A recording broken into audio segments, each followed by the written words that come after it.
This is the old one, guys. So the pan is broken. So yeah, it's a Fortress. So after 3 years, so it got broke. So this is the wires, the old setup wires.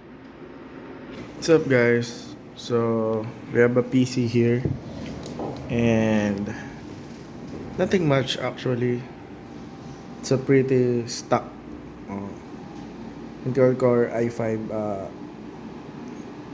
8th gen with 8 GB of RAM. So its power supply is broken, so we buy a new one, an InPlay GP series, ATX. So it's 800 pesos power supply, a generic power supply. So yeah, so we're gonna test it on this unit. So yeah, I got this brand new wires, not the color ones like this, but it has a brand new wires.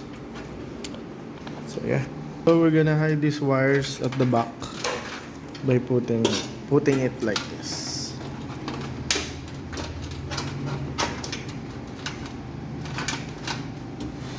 And pull it out.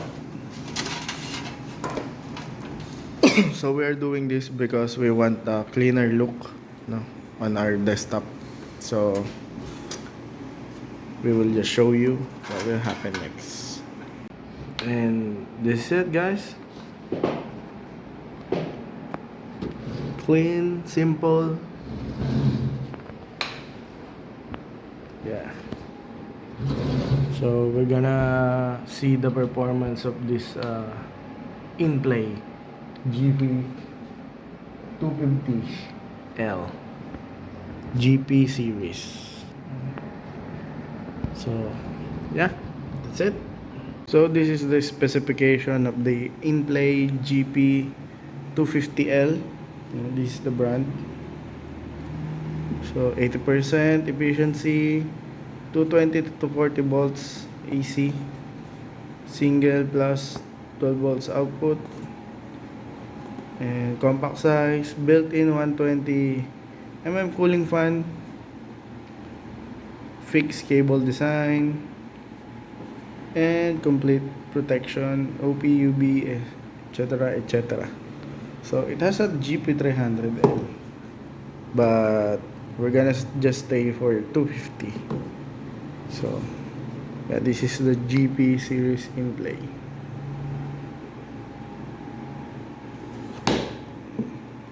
So we're just testing this product out, what is the performance, if it is good or bad. So this desktop is not loaded, no, it's just basic desktop used for Excel. So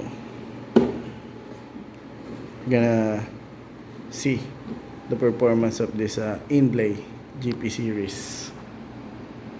So guys, it's good. So the PC works. All goods. So it's February 7.